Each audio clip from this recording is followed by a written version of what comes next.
In this video, I'm going to show you how to remove a water filter from a Samsung French door refrigerator. Find out how, coming up next.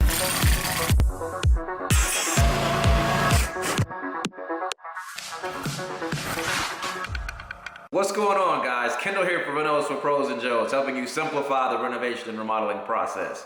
On this channel, we do hands-on product tool and gear reviews, as well as renovation tip and strategy videos like this one. So if you're new to the channel, consider subscribing. Today I'm going to be giving a really quick tip, and it pertains to the Samsung French door refrigerator. After you've had your unit for a while, your unit may begin to beep and notify you that it's time to replace your water filter.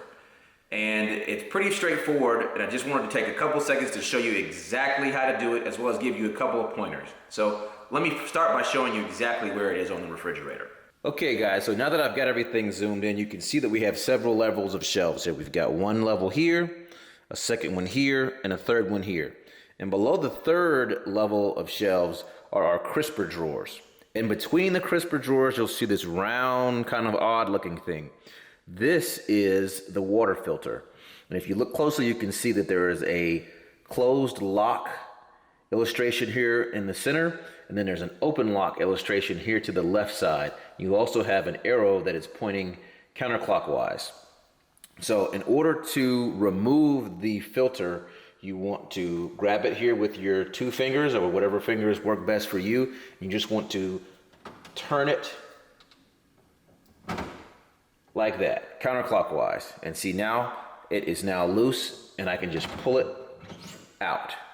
There it is. That's what your filter looks like.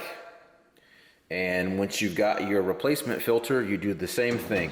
Stick it right back in there, and we're just going to turn it. And now it's straight up and down again, and it's in the lock position.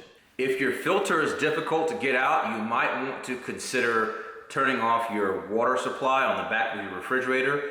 That may help alleviate some pressure, along with using a cup of water or a cup to depress on your dispenser for water on your door to take some of the pressure off the water line. This may make it easier for you to remove your filter if you're having some difficulty with that.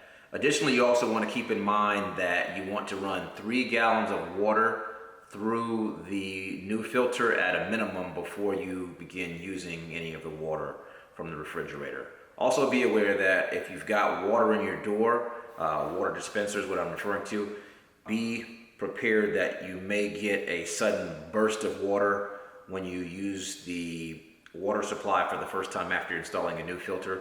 You may shoot water down into your cup there, so you may have a little mess to clean up. So just be prepared for that. But hopefully you found this informative. Don't forget to like, comment, and subscribe, and I will see you guys on the next one. Peace.